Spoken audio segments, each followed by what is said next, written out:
Alrighty. Let's get this show on the road. We have a hell of a show for you tonight. I don't think we've had a more hype show in the entire 5-episode run history of this show because we have a lot of firsts here tonight. First off, we have our first two-time champion in Icicles. Mr. Icicles, give us a nice little greetings here.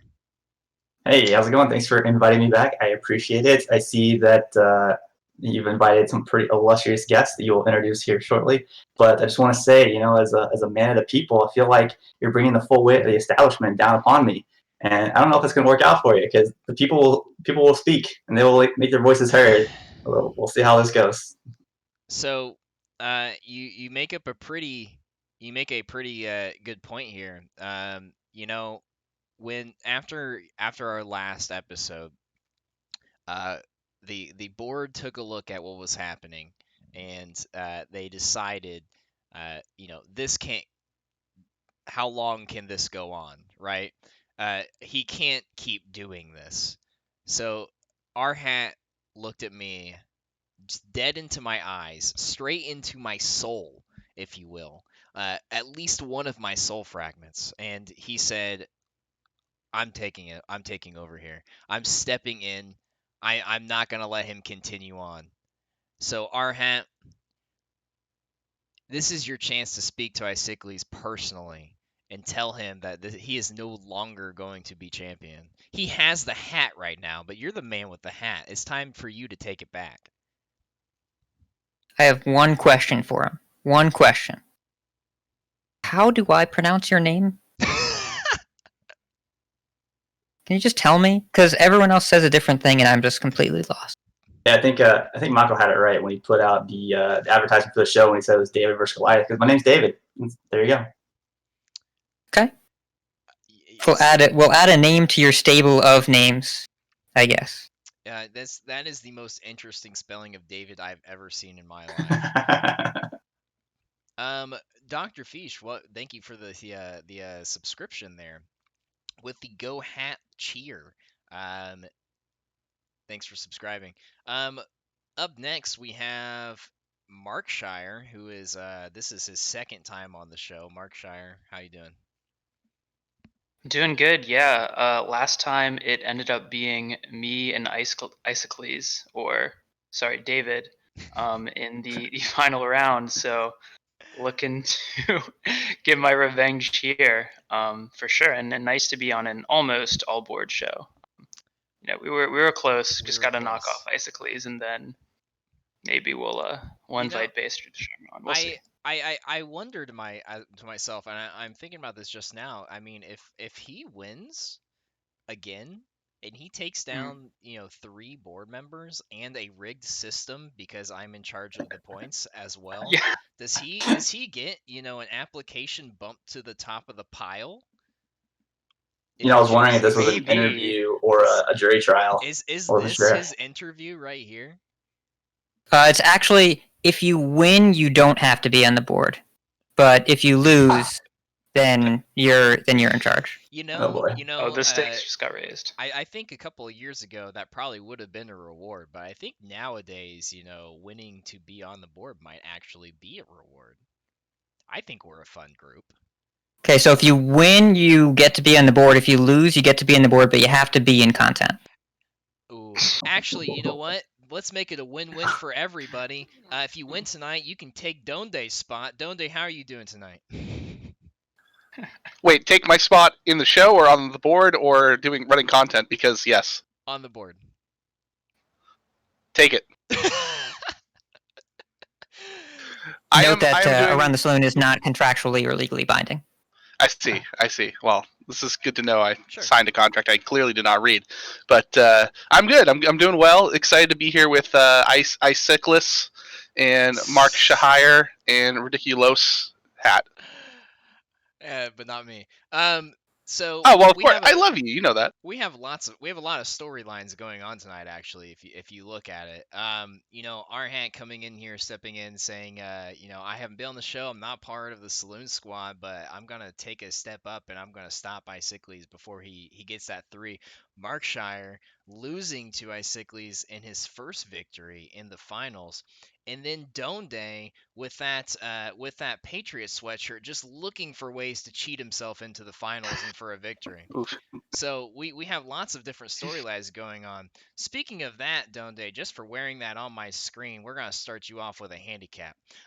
So let's get going here with the Mulligan phase, and we're going to go clockwise. That's to the right, right? You son of a bitch. You know what? That's fine because 2 can play at that game, bud. Oh look. Oh. So clockwise, we're gonna start clockwise, starting with our defending champ here, Icicles, and we are going to get started with I remembered what I did when we were talking earlier. Thank you. You found it. Yeah, you have a nice little visitor there, don't they? I'm a fan.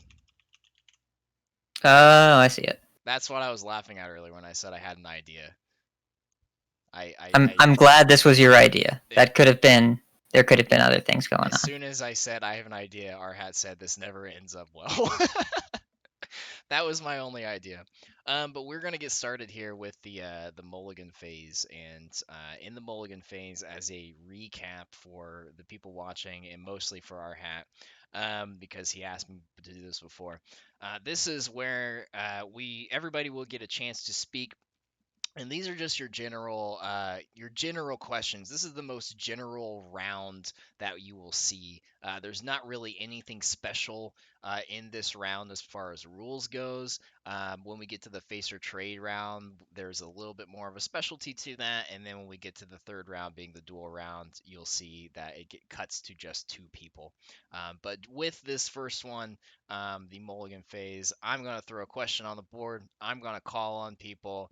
They're going to give me some answers. So let's start with Icicles, and let's start it off pretty hot here with a question that was submitted to us from, I believe this one was from Lotus Knight. It might have been from Diamond. I think this might have been Diamond. I don't remember.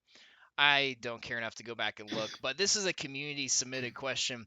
And this person wanted to know who has the best username in THL. And Icicles, I'm going to start off with you at the top left. I really wish I knew who asked this question so I can make sure not to say them, just to not pander. As you're talking, I will figure this out for you. Yeah, I think he's on the show this week. It was Diamonds. All right, very good, Diamond. Diamond being a person that named himself after a rank in Hearthstone so that he could just engender a whole bunch of pings. But I think one of my favorite names and stories is Marty B, because he came in as NHL NJ Fan 1, and people were like, "Wait, what?" And then it slowly dawned on people what that actually meant and the acronym therein lied. And then people just were like, "All right, he's Martin Brodeur, he's Marty B." And then he actually changed his name to Marty B, and now that's how he's known. So I love stories like that. And then one other little nugget that I like out of the Pro Series, because we have a lot of new pro players, a lot of fun names, but we actually have Goose, who's been around for a while, and then there's another new player named Wet Goose. And so I'd really like to see those 2 players go against each other, because that would be just a lot of feathers flying. So that's my take on that. Would we have that on stream and do a very special broadcast titling it the Untitled Goose Game? This is a question for Donde. I mean, we'd have to. Okay, thank you. Donde, let's go with you next.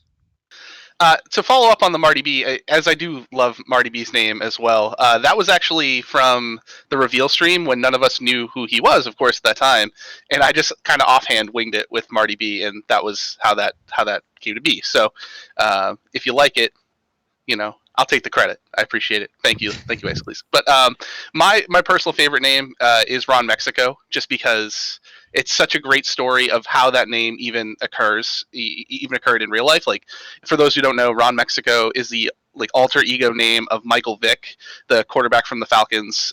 Most known for the Falcons and other things. But he would use that to check into hotels as that was his alias, so that people didn't know where he was staying. which is just a phenomenal story. And of course, Ron is a Falcons fan, so it makes total sense. And when I saw that name, when I saw him pop into THL for the first time, I just knew obviously he had a sense of humor because that's a phenomenal story and a phenomenal name. So it's got to be Ron for me. All right. Yeah, I forget about how he gets his name every single time I think about it, and every time I feel like you were the person that tells me the story about how It's that a name great came story. RHat, best name in THL. You have the floor. Current season or all time? All time. So, current season, I'm going to give you two answers because that's just how I roll. Current season, I'm going to give a shout out to the Wild series for bringing in a whole bunch of players into THL. One of my favorite usernames ever, Concerned Mom. You may know Concerned Mom. He's frequently unruffled, not really all that concerned by most things, and not a mom since he's a guy with no kids. But all time, I'm going to shout out, this is way back, Markshire will know this one, I don't know if anybody else will. Back in Season 5, Art Fart Boat. Don't remember. Wasn't around, It's- actually. Never mind. I wouldn't remember. Played one match back then. Season? Season only one 5. match? I Yeah, don't know the match, I but remember the name. yes, Art Fart Boat. It speaks for itself. Art Fart Boat. Is that Yes. is that one word or are they spaced? They're not spaced. There are caps between them, so it's art and then fart and then boat. I think they're meant to be. It's not, an amalgam. I believe a sub on Tim's team, and I believe this is yes, this is Tim's wife. Yeah, I was about to say that was his Yeah. wife, right? Yeah. Yep. Oh, wow. Animor77. You may know him back then. Okay. Tim Yes. from Tim's team. And her username online on Twitter, maybe even better, Discreet Art Fart. Oh, So that means it got off the boat and laid low for a while. silent but deadly. Yeah. Markshire. I am also going to have to bring it back. I think not many people will recognize this name, but I know Hat will. Gurn Blanston. Feel the gurn. Feel the Gurn. I'll be honest, I don't even remember what his name was a reference to. I think it's some video game that I am too young to know about, but just the memes. Feel the Gurn. It gurns when I pee. Just it's so ripe for memes, and also just a great dude, but definitely one of the best names of all time. Alrighty. Oh, it's from Critical Role. The Critical Role is actually a reference to the band from Portland, Oregon, which is where Gurn is from, and he's big into the indie rock scene over there. Super nice guy. Very much so. Interesting. Okie dokie. Let's move on. We're sticking with THL series here. Now is actually, your time to actually get some points. It's kind of hard to earn any there, but now is your chance. Let's get started here with the big time stuff. This was another user submitted question, and this one was submitted by Lotus, actually. This one was Lotus Knight's question, and he is asking all of you. And we'll start with RHat. What THL series is the most skill rewarding?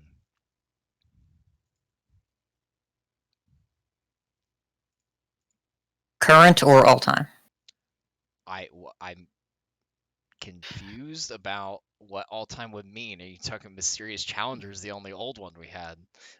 The most challenging THL series historically is Jack Sox's Discord, with a close second being the Facebook group. By a large margin, those were the most difficult and the most skill rewarding. But since they're not around anymore, those skills have definitely depreciated a bit. Gratefully, I'm glad for that. But if we want to talk old school, it took a lot of skill to navigate that Facebook page without getting wrapped up in a 200-post election thread, where literal insurrections against the THL board were planned in public on Facebook. Note that one person on this call may or may not have been a part of those. I don't know who that. I'm gonna guess Donde. I don't know though. Nope. It was not Donde. Markshire. Me and Facebook don't jive, man. I'm just no comment. Yeah. Listen, if you know about Project Mayhem, you don't talk about Project Mayhem. Okay, well let's talk Pro Legacy Wild Hero Battleground. Let's talk our actual series that we run. So the depth of player in Hero over the past few seasons, and I give credit to this, when Hero went down to 10 seasons, it was only really strong players that were left engaged with the format, and it has grown back in size since then.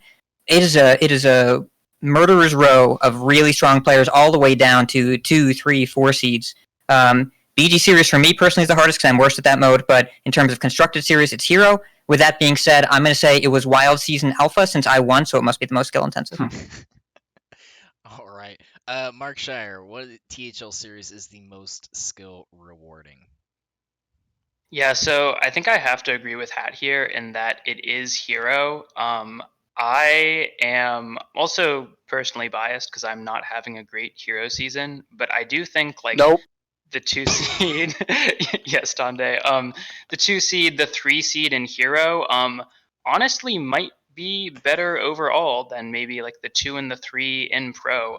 There's still a PR cap, but Hero has the players that have been playing LHS for a long time. It's people that are very invested in THL. Also, the series by far with the least amount of DQs. There was 1 total DQ in Hero last season. I think we still have 0 this season. There might have been 1, but either way, if you actually have to play out your matches and can't just get free wins, that also goes a long way into making it the hardest series. So definitely Hero. Good point. Icicles.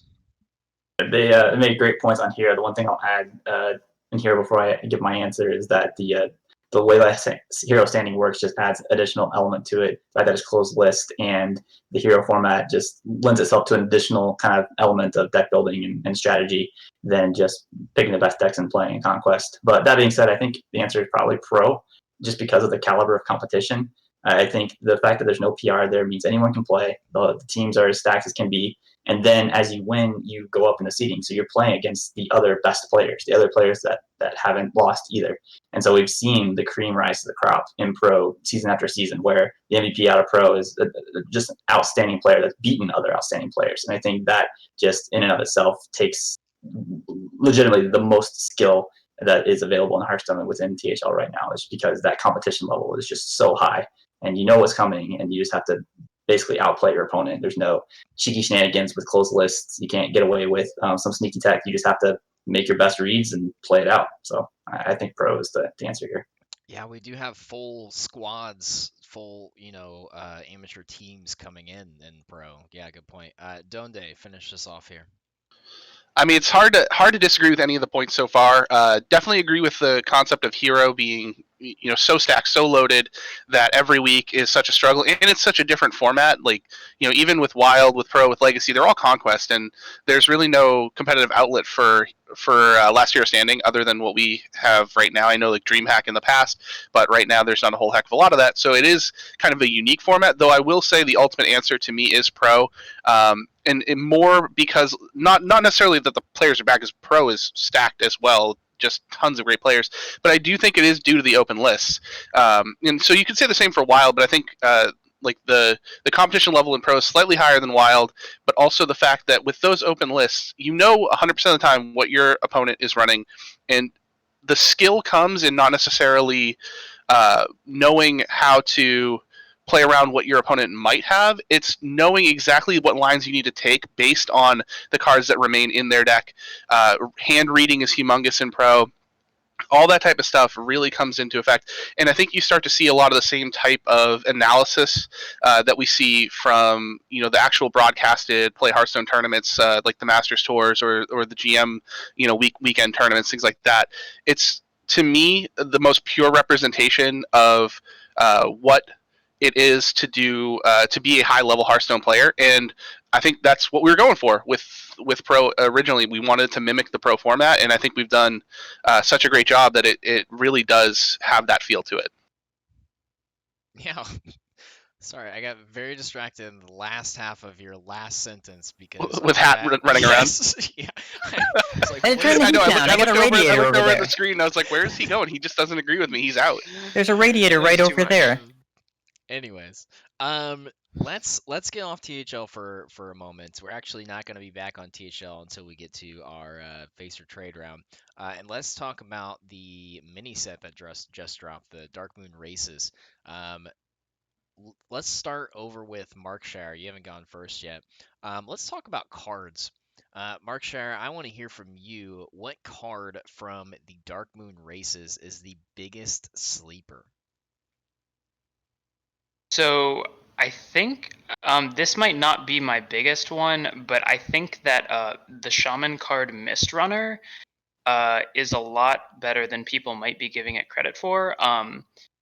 It's not a 4 mana 7/7, but it is a 5 mana 7/7. And so for anyone who doesn't know, it's a 5 mana 4/4 battle cry, give a minion +3/+3. So 7/7 in total stats. 3 of that has charge, can attack a minion or the hero on that turn. Shaman unfortunately doesn't.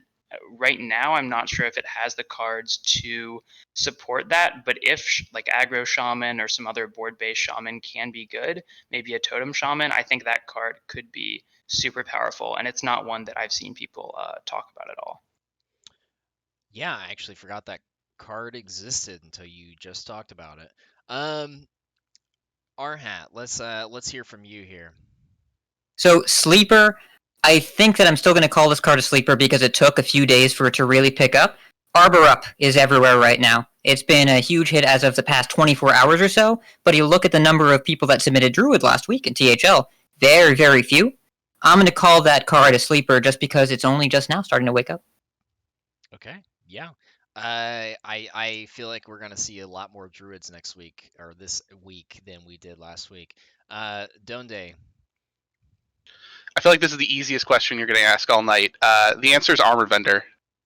1 mana, neutral, 1/3, which is historically a great body for a 1-drop that does something when you play it.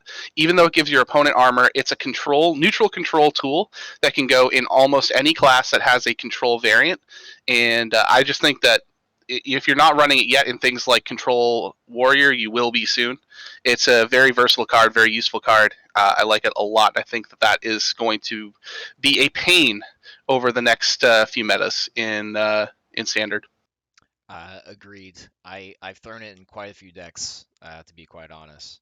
Icicles.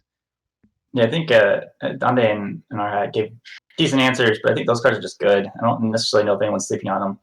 Certainly not before the set for Umberbender, and Arbor Up was looked at as, if Treant's good, then this card's good, but I think it just makes Treant good. So I think it just in and of itself is a good card.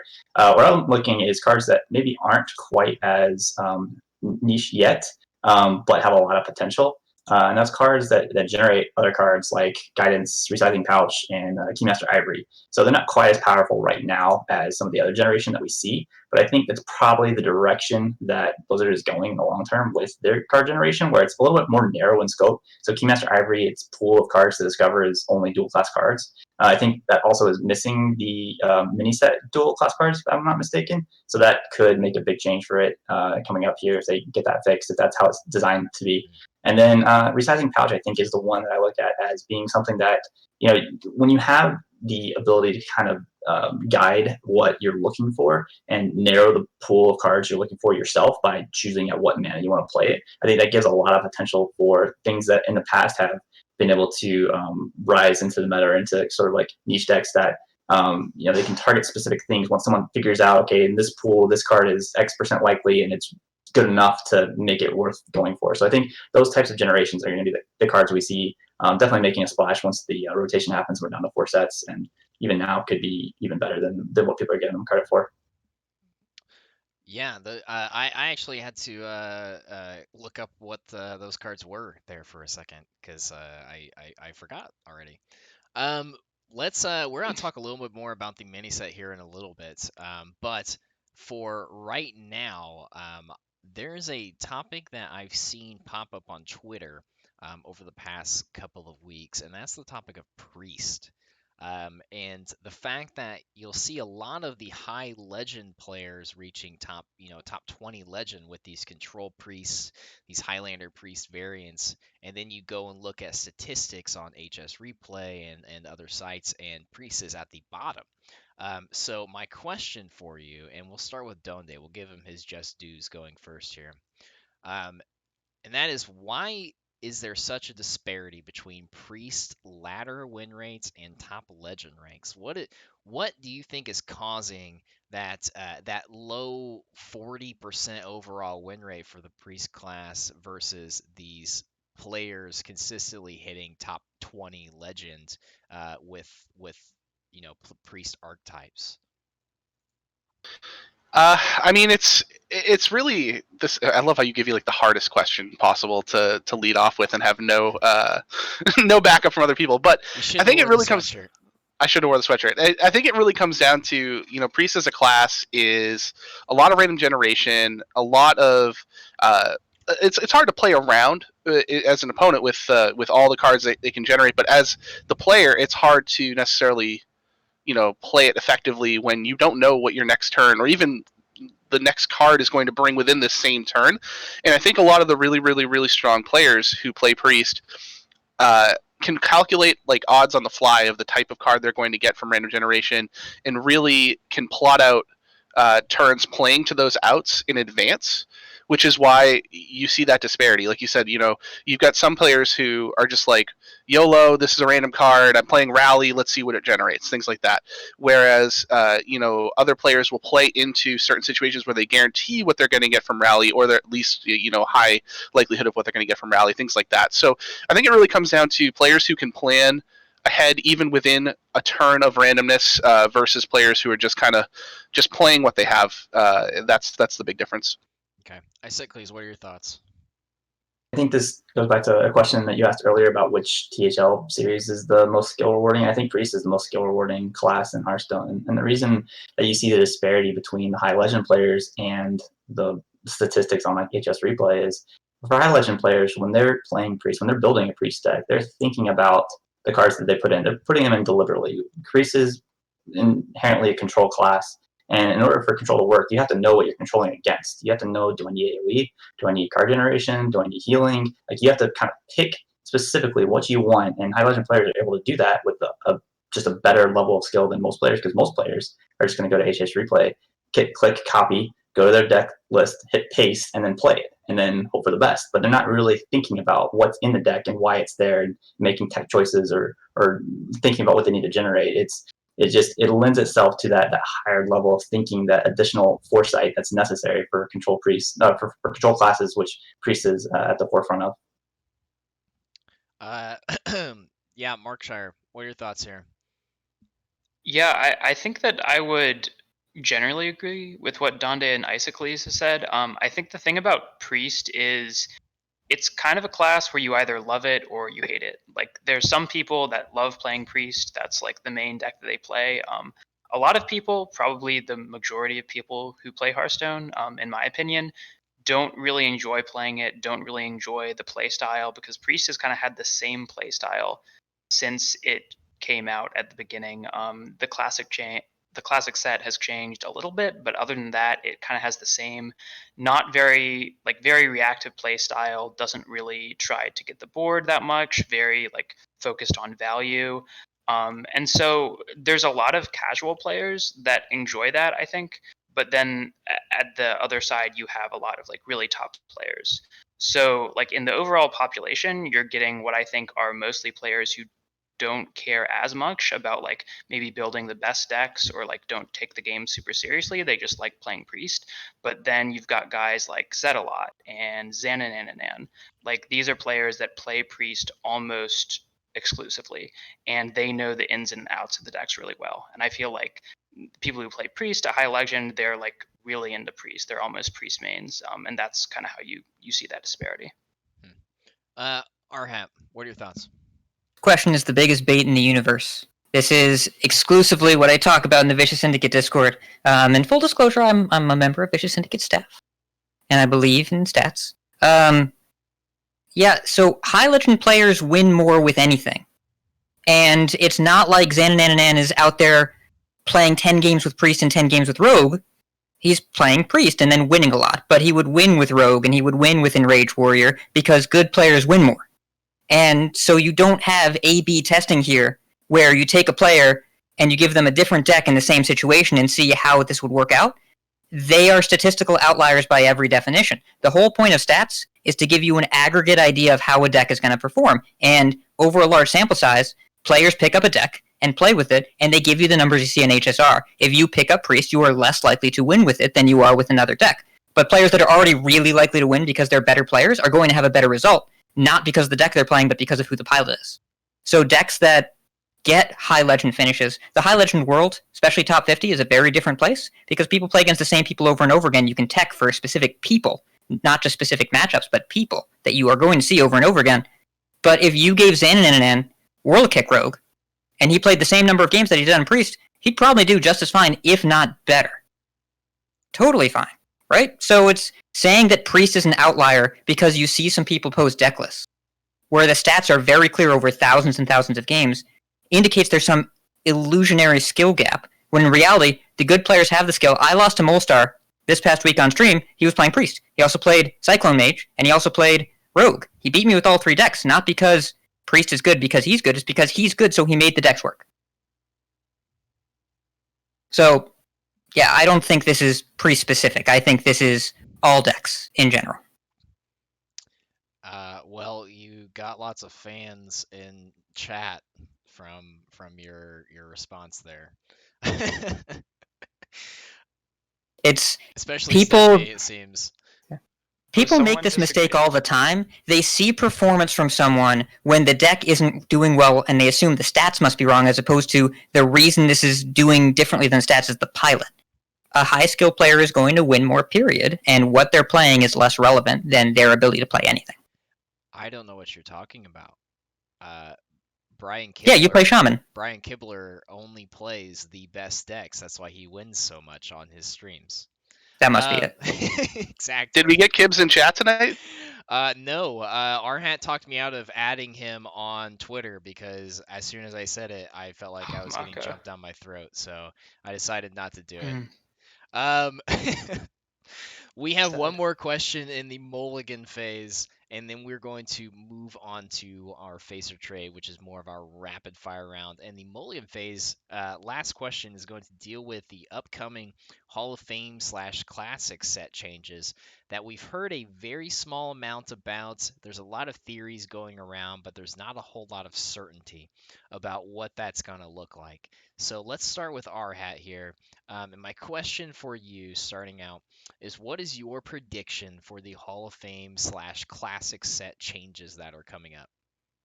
Reduce the size of Classic, turn it all into Basic, and give away all the cards every year. What they learned from Battlegrounds is that if you have a fixed set of cards that you give away for free, you can change them as much as you want because you're not impacting collections. So it's the idea of a rotating core set. If your basic set is constantly changing, still has some building blocks every year, but the ideas are the same even if the cards are different, and then you give players the cards every year, you're not really influencing a person's ownership of something. You give them a gift, and then what becomes eligible in Standard changes. So they can just expand Basic, eliminate Classic, remove a type of pack from the store, and make it a lot more accessible for people to get into. And it's I assume the existing cards that are in Classic that are rotating out of Standard will remain eligible for use in Wild, but I expect the current Standard core set to be exclusively Basic and to be free. I'd be down for that. Donde, what are your thoughts? What's your prediction here? I mean, that's a pretty comprehensive and solid answer, and I think there's a lot of merit to that. I mean, if we're predicting specific like Hall of Fame cards out of what we have right now, out of that Classic set, I mean, Edwin is already nerfed, but they've kind of alluded to the fact that he's not going to be a part of Standard going forward, and they might revert that nerf. So that seems like a pretty obvious, easy answer. Nozdormu needs to be Hall of Famed and just like put on ice completely. No offense to Icicles, because that card just breaks far too many things about this game because it works so differently than any other card in the game, and clearly they just don't have the ability to fix whatever is underlying in that code. I'm not a coder, so I can't say for sure, but it just seems to break stuff all the time. And on top of that, I would say probably like Malygos, because it's been like omnipresent throughout the entirety of Hearthstone's history. It keeps popping up in combo decks, and people hate losing to combos that they just have no influence over. So that seems like that's the type of thing that Blizzard wants to eradicate for the most part, or at least curb it to the point where it's not crazy, the like OTK Tiller notwithstanding. But Malygos would probably be my bet for this will not be allowed in any sort of rotating core set or anything of that nature. All right. I'm gonna help out Icicles and Markshire here a little bit. I'm gonna tack on an additional question for you because they kind of covered a lot of bases there already. Um, do you two feel like do you two feel like there are going to be reworks of some of the basic slash classic cards that will be staying in the standard format? Uh, Markshire, what are your thoughts here, and what are your thoughts about that additional question? Yeah, so overall, I was actually thinking that it would be good for Blizzard to move to some sort of rotating core set. Just not exactly have something that stays the same every single meta. There's a lot to be said for like things being good with stability, like players can come back and know they'll be able to put this card in their deck, but just looking at some of the things like Malygos got brought up. Sorcerer's Apprentice is a card that I instantly thought of when I thought of this question. Like, that's a card that has been a part of Mage decks since it was printed. I would say that it restricts design space, but they printed Conjure Mana Biscuit anyways, even though that card is just insane with Apprentice. But I really think that there's an opportunity for them to maybe print more cards that have mana cost manipulation, but aren't just so broken like Apprentice is. Like, it's just so powerful. Mainly the fact that it can make things 0 mana. You can just have insane turns with Cyclone, with Mana Giant with it. That's a card that I would like to see rotated out. I think that Hearthstone's been out for over 5 years. At a certain point, you just kind of get tired of playing against the same card that feels bad every single time it's played against you. That's something that I think could be changed just off the top of my head too. So, but I really think that like Blizzard doesn't have to get sucked into definitely having the same cards in a classic set or in a basic set. It can switch it up. You can maybe make slight alterations, but I think a lot of the cards that are problematic, like they do get kind of stale after a while if you know that a certain card is going to be available every single meta. Yeah, Yeah. I definitely agree there. Icicles, what are your thoughts? Yeah, so a lot of ground has been covered, but I'm going to take a couple of their points to maybe a less logical conclusion. So a few legendaries were mentioned: Edwin, Malygos, maybe Alex, maybe knows Dormant. I'm going to say that all legendaries are gone. All the classic legendaries are going to be rotated out. I think they're going to obviously revert all the nerfs that they put in, like Edwin and others, but I think they're going to take the classic set, short it down to a basic set. I think it gives them a couple opportunities. One, I think it lets them rework certain mechanics. I think Overload is a big target here. I think they can look and see, okay, 5 years ago when Shaman was first created, Overload was designed around a certain period of time, a certain set of cards. And now those cards are like the overload cost is extremely onerous. So I could see them making some pretty significant mechanic changes to that in particular. But it's an opportunity for them to do it for any other class they feel needs a nudge one way or the other. And then something else they could do is use a smaller basic set as sort of a gap filler, as something that they could rotate in and out cards each year. They've sort of set that up a little bit with the Demon Hunter set, the way that they haven't committed to what's going to be the Demon Hunter permanent basic cards. And I think they could do that with all the classes. I think they could look and say, okay, this year Mage doesn't get Sorcerer's Apprentice, and let's see how that plays. And then they come back the next year and say, okay, that was too much. That was too core to Mage's identity. We need that back.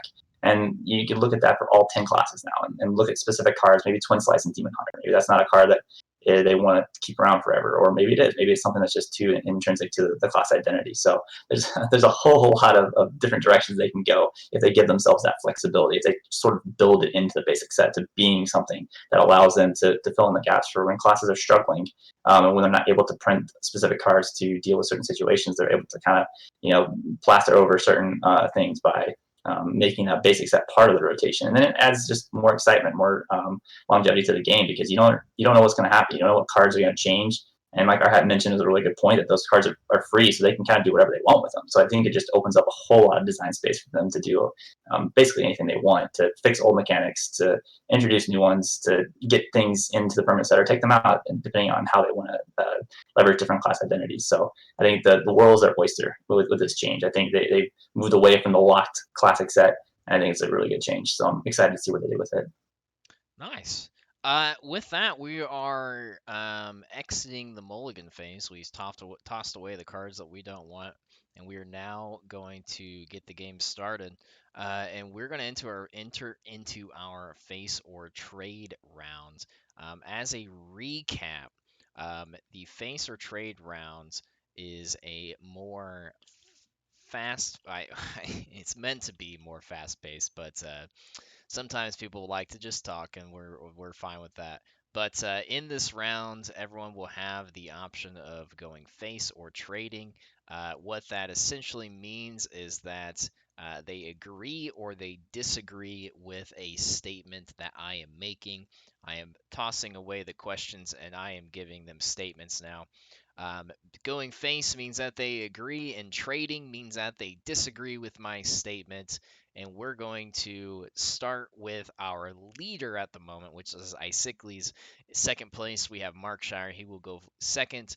RHat is in third with 14, and then he will go third. And then Donde is sitting pretty at 12, and he will go fourth. So let's get going. We are going to go with our only Battlegrounds question of the night.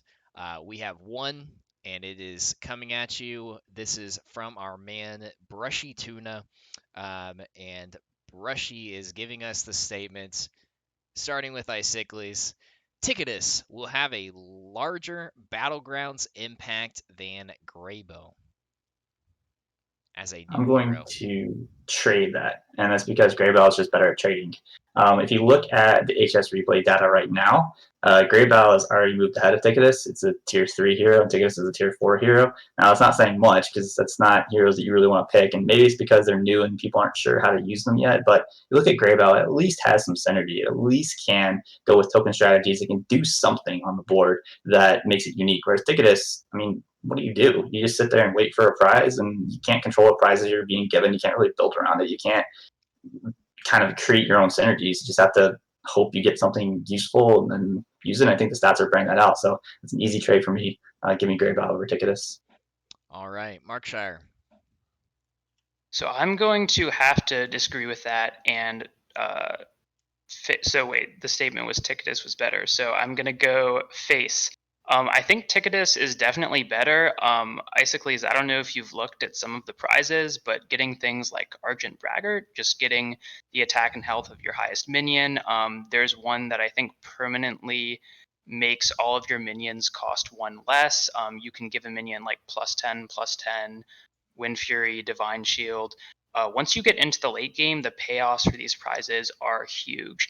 And something like Greybow, it's dependent on you having token generators, and it's also something that doesn't scale quite as well to the late game. If the token generators, you're only getting, I think, +2/+1, and you're just not getting that many once you're in the later stages of the game. So I think it really falls off. Whereas Ticketus, as long as you make it past the early stages of the game, you're going to get some really powerful bombs at the end, which could push you over the edge. So I think Ticketus is definitely better overall. All right, RHat. So this question, I'm going face. The other guests have said that Ticketus is either winning more or losing more. But this question doesn't say win rate. This question says impact.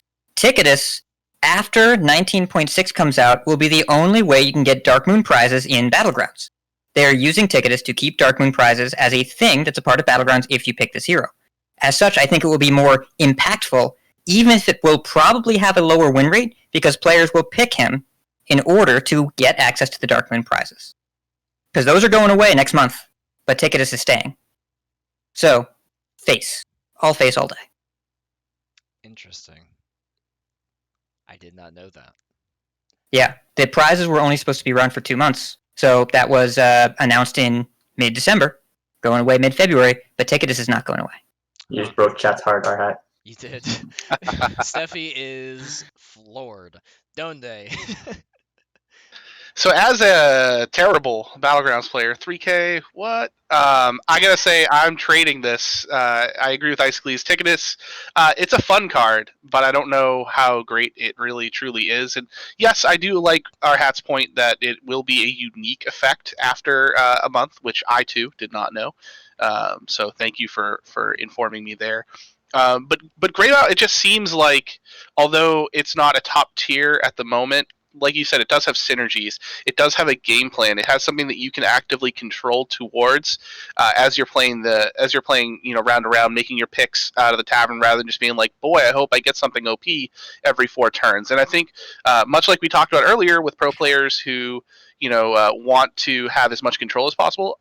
I'm sure top BG players want the same type of control. So with Greybow, you can really actively make a game plan and actively, of course, you can get hosed and never get the minions you need, but that can happen with any hero.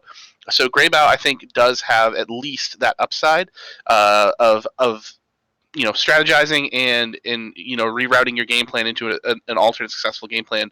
Whereas Ticketus is just like bless RNG. Bless RNGesus. We are we're done with Battlegrounds for the night. We had the one question. Would have more if people submitted them, but no one wanted to submit Battlegrounds questions, evidently. Looking at you, Steffi, for not submitting a Battlegrounds question. Let's move on to Warrior. So this is a question I was going to talk about last week before I had to cancel the show. And even after the mini set release, I feel like I can straight up ask this same question uh, based on the impact that the class has had even post set. So, um, my statement for you, and let's start with Donde, is about Warrior, and that statement is Warrior is too strong at the moment, and we are going to see a nerf to some of the, I guess, somewhere in the class soon. Trade. I mean, I guess with the caveat being, are you counting a possible nerf to Nitro Boost Poison as a nerf to Warrior? Because it's probably mostly getting nerfed to Rogue, but it does also happen to be a Warrior card. So I would say in general trade, mostly because it's just such a diverse class at the moment. Like, even though most of the decks tend to lean more control-y, there's just a lot of ways that you can build, and I don't feel like anything really is overpowered with Warrior. I mean, to me, it just seems like there are bigger and better targets in the meta at the moment that they could really go after than Warrior. I mean, maybe it gets some like proxy nerfs, but there's not a ton of like random card generation that they can really nerf out of it. Like Steel Dancer would be, again, a card that mostly rogues run and not Warrior. I don't know. I don't think that I feel like Warrior's too strong at all. I feel like it's a good spot. All right. Markshire, what are your thoughts? So I'm also going to trade. And I agree with Donde that like right now there is no Warrior deck that stands out to me as being a problem. Now, if this were a question about how good Warrior is in THL, I think that like right now and historically, Warrior has been incredibly strong as a THL class because of how versatile it is. Right now, Warrior has, I mean, you have Bomb Warrior, you have multiple different control warriors, Enrage Warrior, Big Warrior. You have a ton of different ways to build warrior decks that have different matchups, but all those decks are like maybe low tier 1, kind of tier 2, high tier 3. They're all pretty strong decks. They're all, I think Warrior is a great bring in Legacy and Hero and THL because of that, because you have so many options. But in terms of ladder, there's no one deck that's really being impressive at the moment. Some people in chat have brought up Skipper. Skipper is a very powerful card, but it's existed for so long. I don't think this is the point where Blizzard's going to nerf it. It would be reasonable to, but I don't think this is the point they'll nerf it. So I think Warrior's probably just going to stay how it is. It's going to continue being a strong class, but it's not going to be, it's not going to be the absolute top of the meta. All right, Icicles, what are your thoughts? Yeah, I hate agreeing with two people because this just opens up Hat to just run away with the other take. But I think it's got to be trade. I don't think anything's getting nerfed from Warrior. I think where Warrior is going to get hurt is rotation. I mean, Markshire brought up Skipper, and it really is the crux of Warrior's power right now, because we mentioned the diversity of decks that Warrior has, but a lot of them still rely on Skipper for both board clear, for setting up combos, for card generation, for card draw, excuse me. I mean, it's everything kind of centered around that one card. And as long as that card's in the game, Warrior is going to be great. And if not, then we'll have to see what Blizzard comes up with to keep it relevant. But I don't think it's too overpowered now. I don't see any Warrior only cards getting nerfed in the next couple of months before the expansion. I think Warrior is really good. I think it's a good deck. I think it's a good class. I think it's what Blizzard should try to aspire to for all the classes. It's challenging to get more classes to that point, because I think Warrior just kind of naturally has different tools in it, like weapons to be more aggressive and armor to be more sustained. But I'd like to see more classes like Warrior with more options, and not necessarily taking those options away from Warriors, because they sort of did it right, with the exception of Skipper just being a little too meta warping right now. So overall, I'm trading this one. Alrighty. And RHat, hit us with the stats. This is difficult because this is two questions and I don't think they're connected. Explain. I don't think Warrior is too strong, and I think it will see a nerf soon. So here's the so I think I'm going to go trade here, just because you have to encapsulate and pick one thing. I agree with the other three guests.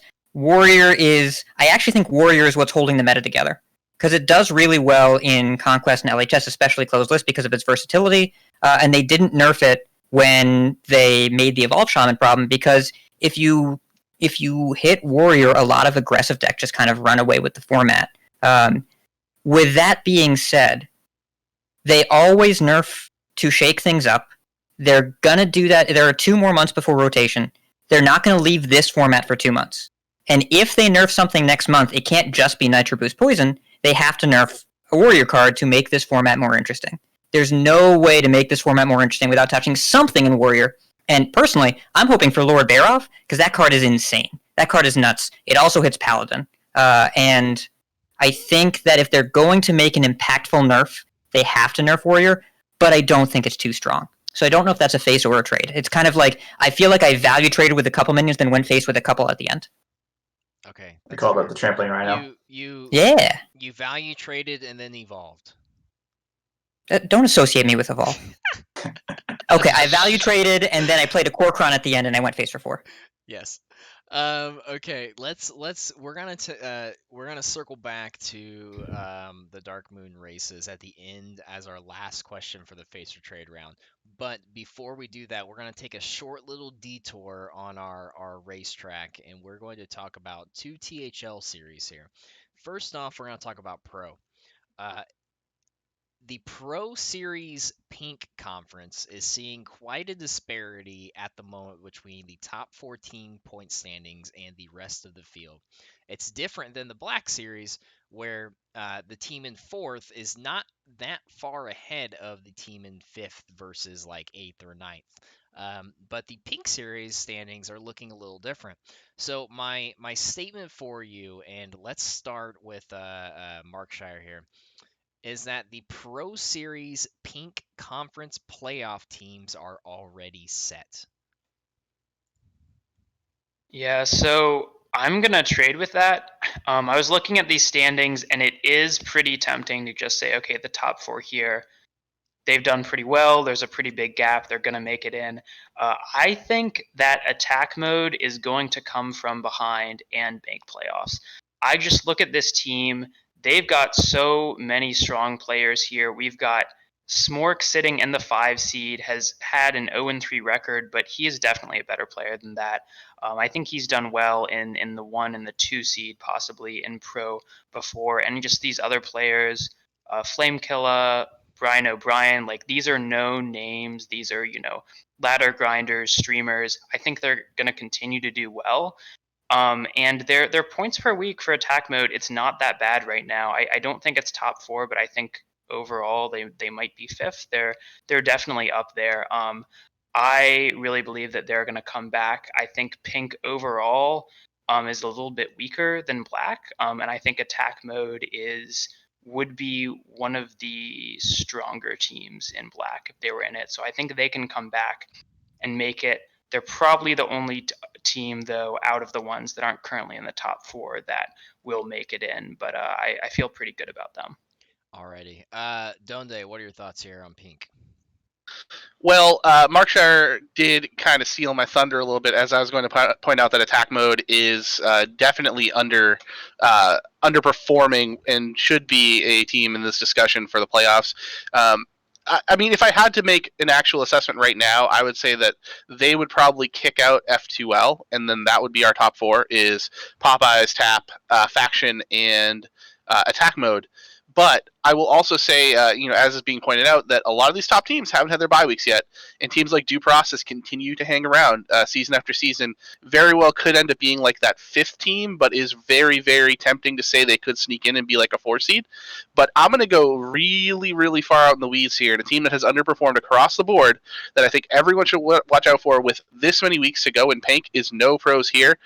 Every one of their team is 2-2 except for your mum kid who's 1-3, who is arguably, maybe the best player on the team outside of Based. No offense to Skittles, Pasca, or HPWs. They're all amazing players, and that's my point, is look at how amazing this lineup is. That's 5 fantastic players who are all just doing kind of okay right now, and just doing kind of okay puts them near the bottom of Pink. So watch out for No Pros here to make a crazy charge and be a team that we're talking about going into like the last week or 2 of the season as a team that can really disrupt this playoff race. All right. RHat, what are your thoughts on Pink? I'm putting my commissioner hat on. Trade. You're going to call the series over when it's halfway through? I want people playing out every single week of matches. It is way too early. We've got 5 full weeks of play left. Buys haven't been decided. You can't just say halfway through things are done. Those underdog teams really have a lot of opportunity here. There's a lot of Hearthstone left to be played. The mini set just came out. Things are open, and there are a lot of really strong players in that series. Plus, you don't know about buys. Plus, you take a look. All of the top 4 teams have an AOS of under 14 points. It's been an easier schedule. I wonder if those top 4 teams are gonna run into trouble down the line. So yeah, easy trade. It ain't over till it's over, Mako. It ain't over. Okay. My apologies. Damn. Icicles, what are your thoughts here? All right, so Donde traded, Markshire traded, Icicles I traded. They're all too passive. We gotta go face here.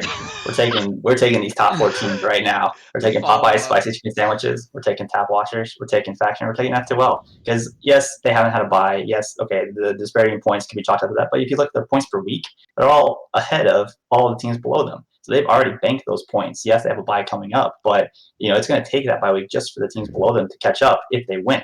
These teams are already good on points. Now, I will say there's one team that hasn't been mentioned that I think should have been in the trade section, and that's the Sheepies. Now, the Sheepies was a team that I wasn't really familiar with coming in, so I ranked them kind of low on the PAL podcast.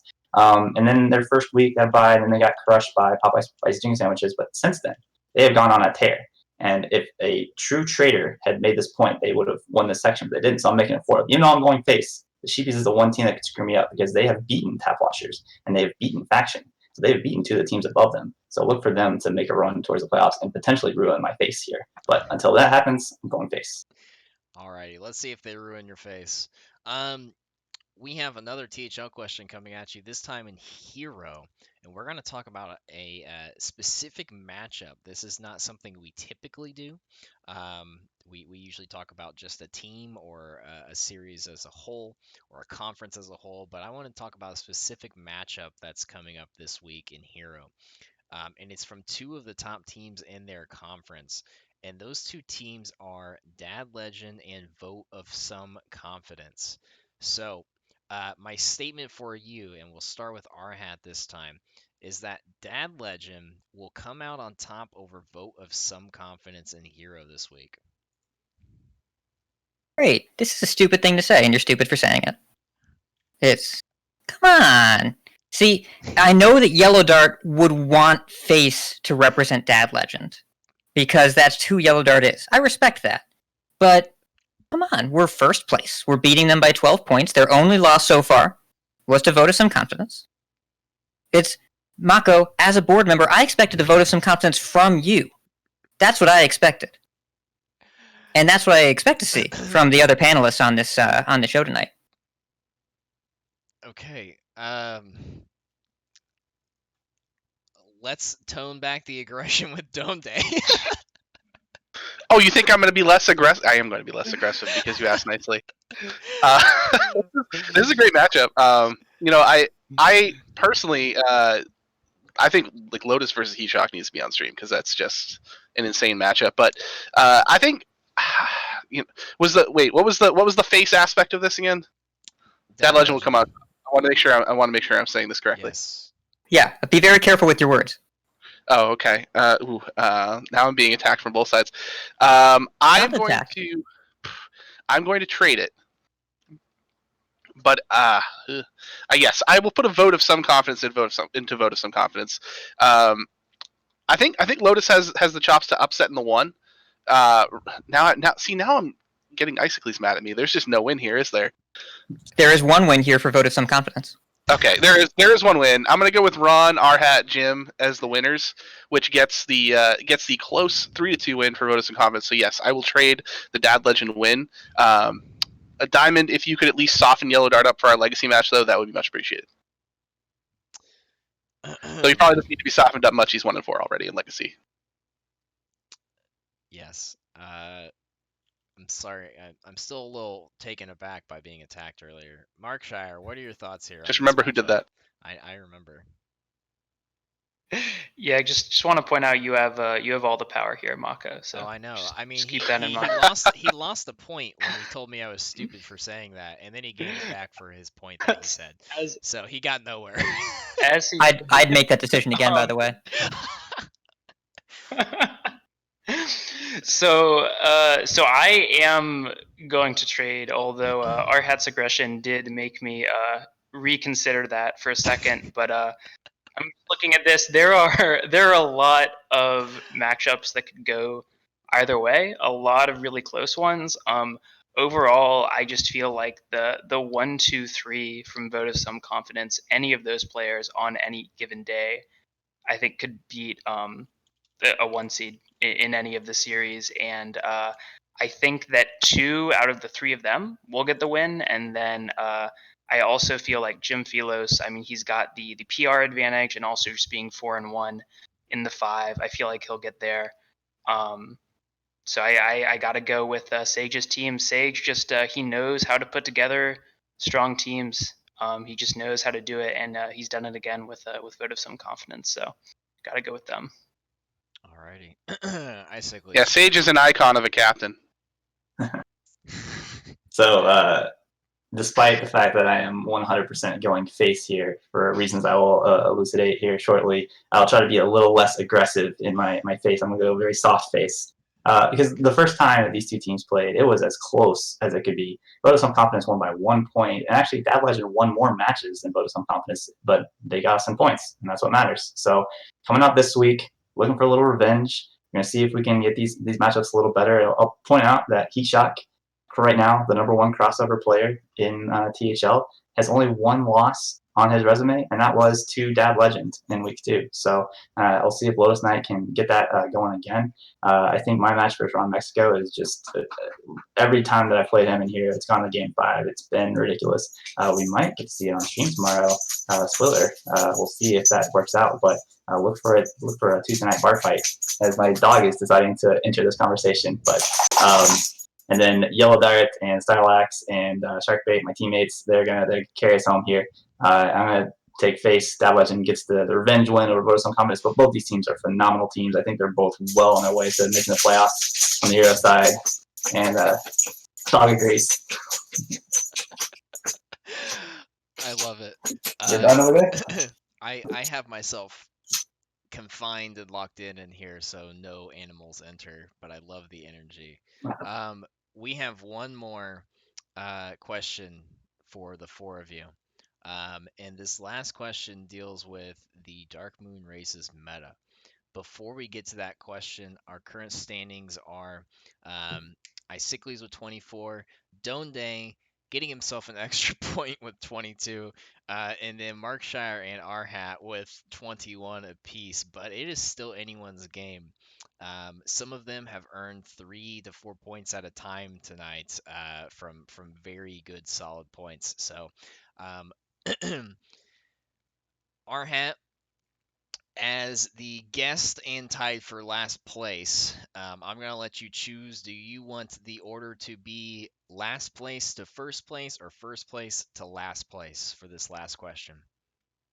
Let's go. Would you rather go first or last? Is what I'm basically. No, let's go first to last. Let's go F2L. First to last. So you want Icicles to start, and you want to go last. You're correct. Okay. All right, Icicles. Starting with you, and thank you, Lotus, for the sub. This is Lotus's 1 year in a row sub. Wow. Or maybe not in a row, but it's been 12 months. Icicles, my question for you, not my question, my statement. And this might be because this is more of a personal feeling at the moment, and I feel like looking at some stats and some other players that I talk to have a kind of similar feeling to this, but I want to hear it from you, and all 4 of you. And that statement is that the Dark Moon Races meta right now is healthier than the Scholomance meta.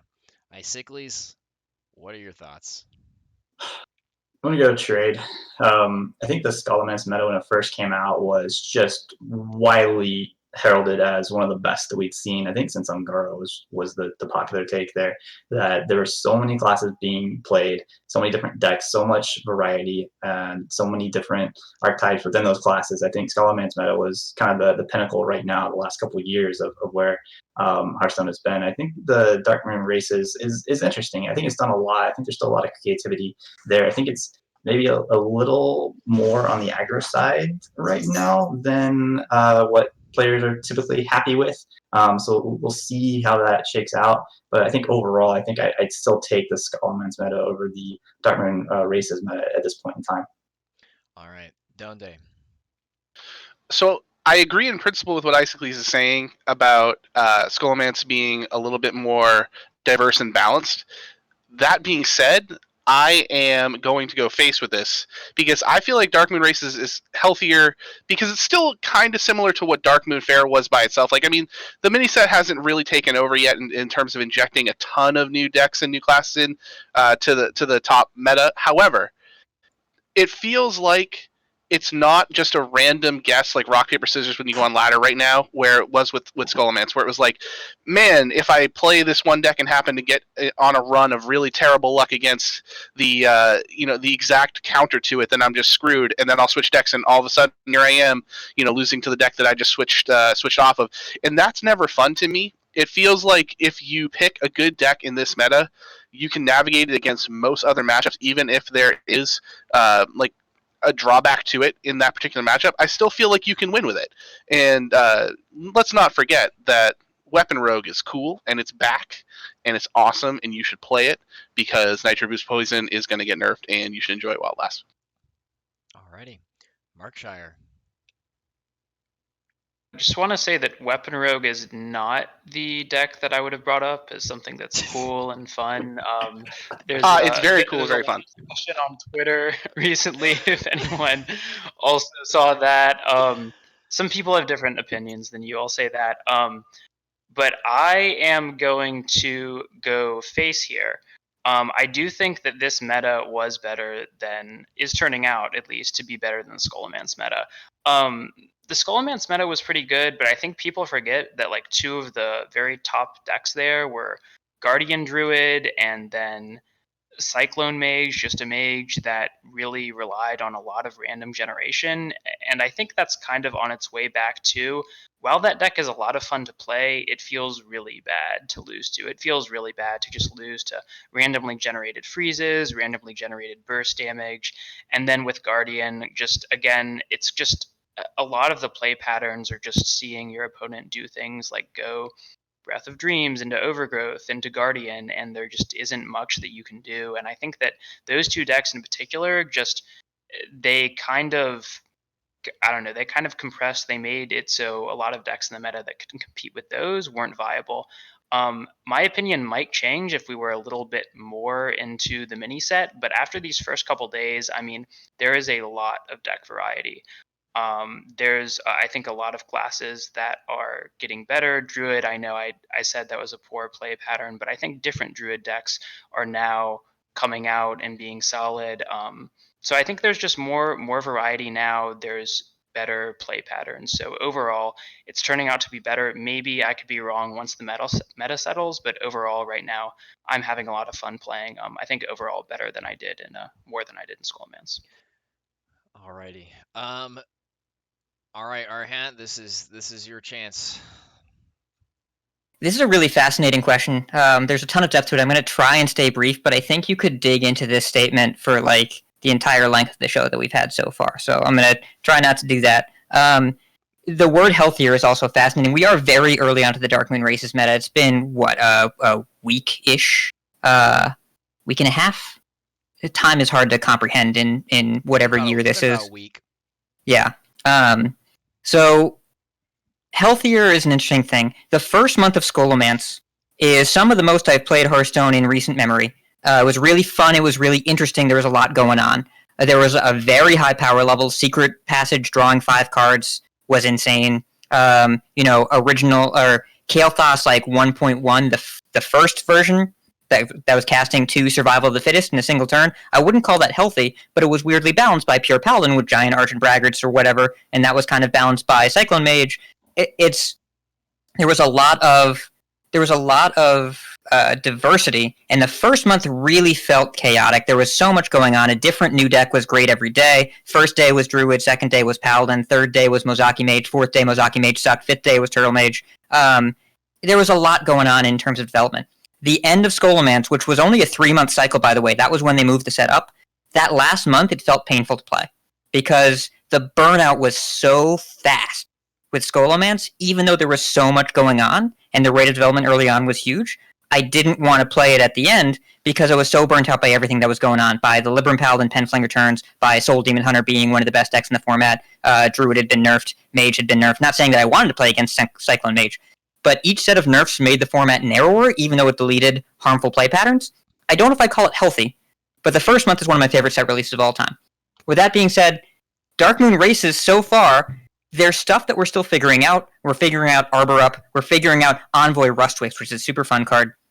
And as of right now, I feel like there's a variety of different things you can play, and the play patterns aren't quite as disruptive. I do think Nitro Boost Poison is way too efficient, and the impact of the mini set hasn't been huge, and it shouldn't be. It was only 35 cards. If that was a huge impact on an enormous standard meta, we would have had problems, but it made a dent. Right, we added Libram of Judgment to our Paladin decks. We added Nitro Boost Poison to our Rogue decks. We added Mana Biscuit and Phoenix into our Mage decks, which is playable again. There's a lot of stuff going on. There's a lot of changes. I do think healthier is a reasonable word. I don't think it's as fun as the first month of Skolo. I think it's much more fun than the end of Skolo, but it's not the end of this meta, so it's hard to compare.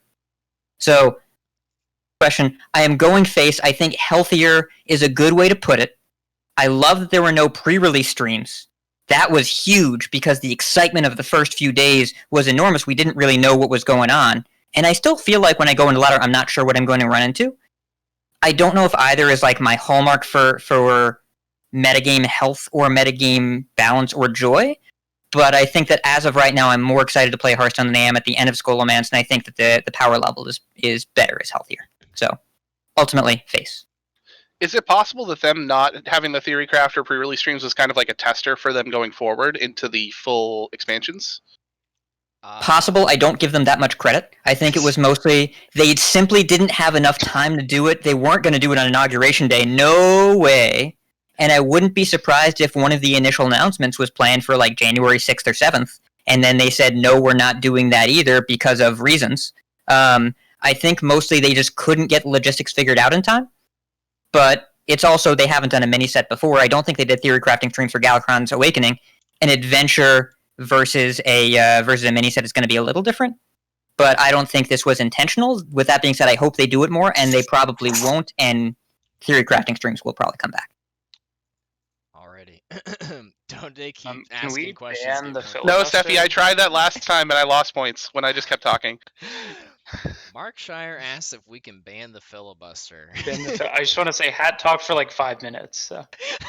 I feel like he filibustered his way into first place there. Not a. for a while. I don't know. I talked fast. Completely fair. I do podcasting. You did. You know, okay, I will say this. I understand Markshire's point there, but I would also say that there are some people who have talked for a long time and only gotten like 2 points because they just make the same point It's- over and over again. So it's not about It's how fair. long you talk, it's also about the kinds of points that you bring up as you talk forever.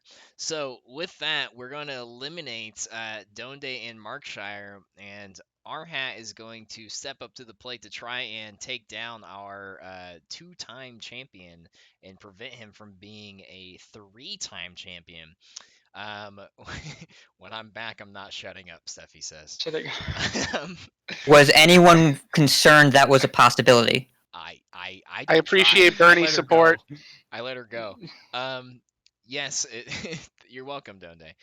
So I I'm am gonna- once again asking you to upvote me at the last second. Donde, I don't know if you've been watching, but I've been moving Bernie around your room the entire time. Of course I have. I've been interacting with him the whole time. So with that, I'm going to be throwing Markshire and Donde on mute. They're going to be on mute until the end while we do our 4 questions in our duel round, and I'm going to reset the count to 0, and we will stop the count at the end of those 4 questions. So wave bye to the camera just for now, and we'll say hi again here in a little bit. Oops. It's interesting. This is David versus Goliath, but Goliath is also named David. Yes. Okie dokie. So with that, RHat being in first place at the moment means RHat goes first. Your first question is about Legacy Series. So this was actually a user submitted question. So this question comes from Diamond, if I'm not mistaken. Yes, Diamond. He asked about teams in general. I narrowed it down to Legacy. So it's a half diamond question. But RHat, starting with you, which Legacy team is the most overhyped currently, and why is it not yours? You don't Yeah, answer that it's. second part. I mean, I think that my team is overhyped just because we're not last on THL POW. That's. We should probably be last right now. We're in a rebuilding season. It's okay. Trust the process. Trust the process. Overrated is a hard phrase to use here, right? Because I don't want to take away from the success of any team that's done well. With that being said, if I look at Foolish Madmen, 98 points, leading gold conference, and the second lowest AOS in the entire series. Now, am I going to say that Foolish Madmen is a bad team? No, of course I'm not going to say that. But I don't know. Did you all watch me play against Dardar? Did y'all watch that? I Well- didn't, I'm sorry. I swept. And if Dardar is going to get swept by me, how good can that team possibly be? Basically what Ron is saying in chat here, I don't know. They're a bunch of really great people, but I'm guessing that Justin Time might be distracted from his new commitments with Tavern Talk. It's very hard to balance winning and content creation. Just ask Donde. And, I think there's some questions here about can they maintain the pace that they're on. But I don't really have a great answer for this, so I'm just going to default to the team that has the highest points with the lowest AOS. Alrighty. Icicles. So I will first counter RHat's points because one, RHat losing to you is no shame whatsoever. Don't act like you're some 3C pretend in the 1C like it's not worth his salt and hearthstone. Like you're a good player. 3-seed and hero. Don't cut yourself. No. I know, but no. You're a good player. That being said, Foolish Icicles for Madman being a nice guy. from a statistical standpoint, you brought up the Palbot. Foolish Madman is far and away the darling of the Palbot's rankings right now. And who coded Powbot? Yeah, you did, so you should know. So the weak AOS notwithstanding, I think Foolish Madman is not overhyped. The two teams that I'm looking at, and it actually kind of hurts my heart to say this, but it's two teams in gold that have historically just been really strong teams, and right now it's the season and today they've both been in the playoffs, but they're both kind of trending in the wrong direction. That's Hot Zilfs and Dad Legend. Dad Legend is our defending champion, and Hot Zilfs has been a perennial contender for as long as they've been in existence. So, I would not bet on my take right now. But That being said, I'm looking for a couple teams that are potentially struggling a little bit and could be on the outside looking in when the playoff starts. You're looking at Hearthstone Academy and Amplified Gaming really rocking up the standings here in the last couple of weeks that could make this goal, the Silver Conference, a race to the end. And it would hurt me, but it wouldn't shock me if either Hot Zilfs or Dad Legend fell out. Those are the teams that I look at as being, when you are asked at the beginning of the season who are the locks for the playoffs, I mean, you're picking those two teams almost right away. But they're in a precarious position right now. And 2 weeks left, both teams have to bring it to make sure they get in. And I mean, it's got to be an improvement for what we've seen the last couple of weeks from those two teams. Alrighty. Now you're gonna have to excuse me for a moment for this next one, and the reason for that is because this was a user submitted question coming from Kel, and he, instead of asking a question, decided he was going to give me the script for how to say the question to you all. So I didn't know how to turn it into a one sentence question. So as I do this, on the screen it just says read off Kel's message during stream. So you're just gonna have to listen to me because I didn't know how to type this. So Kel submitted the following. Kel said, in bold font as a title, the pack filler dilemma. Let me get my presenter motion and ready. I'm word for word reading this, okay? As most of you know, each expansion has a fairly large number of unplayable cards. If the devs were able to find a way to make it so that, let's say, only 10% of cards were unplayable, but the rest could find homes every expansion, how drastically would this change not only the game, but players' perception of cost and the complexity of deck building? Starting with Icicles. I'm glad to go first here. That's a very layered question. I'll try to take several of those points one at a time. First off, nothing's going to change people's takes on the game and the cost of the game. People are going to complain about the cost of the game until the game stops being printed, basically.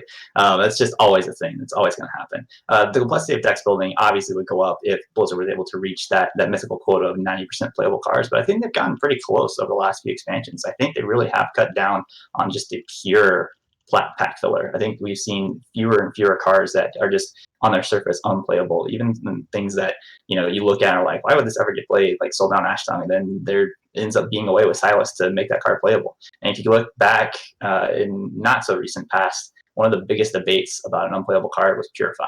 And the devs at the time were like, no, this is the secret unicorn priest that utilizes Purify, and there wasn't at the time. But then they made it happen, and they made Silence Priest at least a viable deck that people brought to DreamHack. So there's something in the devs' mindset when they print something that they don't think is unplayable, but the player base revolts against it. It kind of triggers them to say, okay, how can we print something in the future to make this work? You see that with some of the archetypes that they tried to push, like Discard Warlock. Some of them haven't worked as well, like Free Shaman, but it doesn't stop them from trying.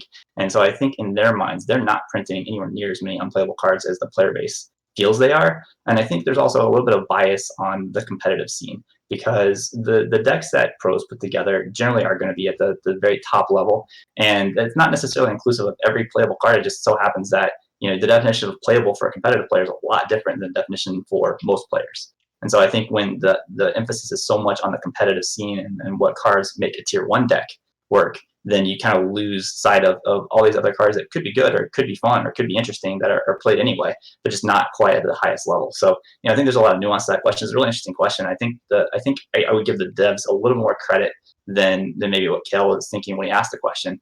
Because I think they've done a good job of it, and I think they look forward to trying to make things playable that may, on the surface or at the outset, not as good initially. Yeah, very good points. RHat, what are your thoughts?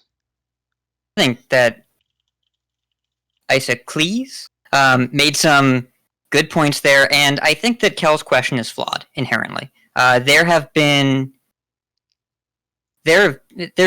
so much to unpack here. Okay, where am I going to start? First of all, we talked to Ixar in Coin Concede, and he specifically said they're trying to print less Worgen Greasers. Does anyone on here remember what Worgen Greaser did? It's a neutral 4-mana 6/3. There's no text. That's the entire card. It is a 4-mana 6/3. And they said they're trying to print less Worgen Greasers because that is literally a pack filler. But the thing is, okay, so I'm going to start with the most important premise. The most important premise is that assuming if a card is not competitively playable, it is not played by anybody. This is not only wrong, it is damaging thinking. This is called, there's Johnny, Timmy, and Spike are the player profiles that were popularized by Magic. Timmy just likes playing big, splashy things. Johnny likes winning their way with kooky combos. Spike will win at any cost. If you think that Spike is the only way to play the game, you are a Spikopath. And there are more ways to play the game than just playing ultimately to win. Someone is out there having a great time with their Moonfang deck right now. Just because it's not seeing a ton of play in Standard doesn't mean that players aren't enjoying it on some level, right? Players enjoyed Renounced Darkness. Gang Up was revealed as the lowest win rate card in Hearthstone history, but people love playing Gang Up. People love playing Mill Rogue. So let people play with their cards and don't judge them for doing so. Just because you don't see it in a World's Championship deck list doesn't mean the card isn't played. That being said, they have increased the average power level of cards. We don't call it reducing pack filler. People have called that power creep. And you look at the past couple of years in Standard, and people feel like the game has gotten more powerful. The printing of Rush is kind of a big turning point, and there is less pack filler overall because the cards in general are more powerful. But you always have outliers. If you try and make every card a 10, sometimes you miss and you make a 12. That's your 5-mana Giggling Inventor. That's your 1-mana Spirit Claws. If you try and make cards that have a variety of different strategies that are more narrow, maybe have more niche applications, then you get a much healthier format. But if you try and make every card good, either you're going to make a format where everything is 50-50, and that's not particularly fun, or you're going to miss on something, because they always miss on something, and you're going to have an outlier, and you're going to break things. So you can't look at it with this kind of philosophy. You have to make cards for every player profile. Okay. Good points. If anyone would like my my Highlander N'Zoth Warlock starring Moonfang as the beast in that part, then shoot me a DM and I'll slide that list. That sounds super fun. I'm the super Moonfang fun person, and it is fun. Anyways, we have 2 more questions, and Steffi asked if there's a food question, and there is no food question, but instead I went out of my way to bring you a couple of fun and interesting final questions here. So the Royal Rumble is this Sunday, as everybody knows, because we're all wrestling fans here, right? And my question for the 2 of you: Evil and the Explorers League enter the Royal Rumble. Who is the last one standing? Starting with RHat. This is a fantastic question, but okay. Are we assuming kayfabe? We're go take it any direction you want to. Okay. I'm going to assume kayfabe exists, because kayfabe makes wrestling better, and wrestling makes the world better. I think that's a fair statement. I think that's a fair thing to say, Agreed. right? So, but you look at how this would play out. Think about the League of Evil was brought back in Rise of Shadows. The League of Explorers brought back in Saviors of Uldum. They didn't just happen once and go away. So you have to make sure that when you're building the framework of a story, you have to make sure that you're setting up the framework for a run back. So what's going to happen here, right? We look at the first round. I think the characters that have a little bit less engagement, Dr. Boom's going to blow himself up. That's going to happen already, right? We know that's going to happen. And I think that actually Reno will get distracted by something shiny and will run off. I think that there will be a really exciting round 2 battle between Bran and Heistbear and Togwaggle. Short, stout. I really want to see what's going on there. But I think that that Agatha will aid Togwaggle. They'll take down Bran, but at least we'll have some kind of mystical power something. And Finley will jump off her shoulders from the top rope and take him down. At the end, Rafam will appear. But wait, Reno is back. He's back. But then they look up. Is that Galakron's music? Galakron swoops in, destroys the arena. Rafam and Reno, both shocked from other ends, fade to black. Galakron's return, coming 2023. Pay-per-view near you. I just want to know when Bernie comes in with the chair. Icicles. I feel like RHat went pretty close to the actual script of Galakron's Awakening, because depending on which storyline you followed, Reno was the last one standing as the dragon. Spoilers for anyone who's not completed that little adventure. And then for the League of Evil, it was Ravam. Ravam was the one who took down everyone. He took down Orgrimmar. He took down Ironforge. He took down Galakron himself, and was literally the last one there. So that's kind of where Hat was going. He kind of threw his own twist in there, but the one character that he didn't mention, the one character that I think would have an advantage over all the others, if you're talking about a Royal Rumble, is the character with some amount of foresight, some amount of being able to predict the future, and that's Madame Lazul. Because she would know exactly what every other character was doing, what every other character's motivations were, who other characters were going to be targeting, and when to make her move. So she would be the one who would be waiting for that last moment when Galakron and Reno and Raham were all facing off, and then she would be the one that ends up taking control of everything and being the last woman standing. Priest player putting faith in Madame Lazul, I'm not surprised. Okay. We have one final question. And Icicles, we'll start with you here. So you are in the presence of 2/3 of the board right now. So, Icicles, my question for you, final question of the night, your chance to earn points here, is who is the best member of the board? It's funny you should ask this, because I initially had a plan coming into tonight. And I didn't stick to it because I thought it was going to be too difficult to execute, because I didn't know exactly which questions you were going to ask. But my plan was to, in no particular order, one by one, say, for the record, Mako, you're the best board member. And then later on, I'll say, Donde, for the record, you're the best board member. Markshire, for the record, you're the best board member. RHat, for the record, you're the best board member. TwoStarMako, for the record, you're the best board member. But my honest answer, the answer that I have to shout out my THL Pal podcast co-host, and that's Basting's newest board member, the one with the least amount of jaded experience from THL years gone by, the one that brings so much enthusiasm and cleverness and intelligence to the THL podcast. The best board member is Basting. And I apologize to everyone here sitting around me, but you all know it's true.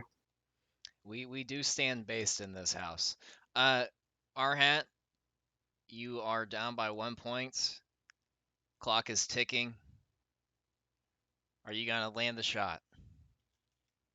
Best board member. This is a big question. I want to give a special shout out to this past year, and in particular, when I was on furlough, things were pretty rough in the middle of last year. I know that Donde as well was switching jobs, and really, as far as keeping the operations of THL together, we were actually pretty dependent on Mako for just making things happen. And I think the BG series would not have happened if it was not for Mako's attention to detail and just motion of getting things over the line. Just really about the motion of getting things. With that being said, the best THL member of all time, the best THL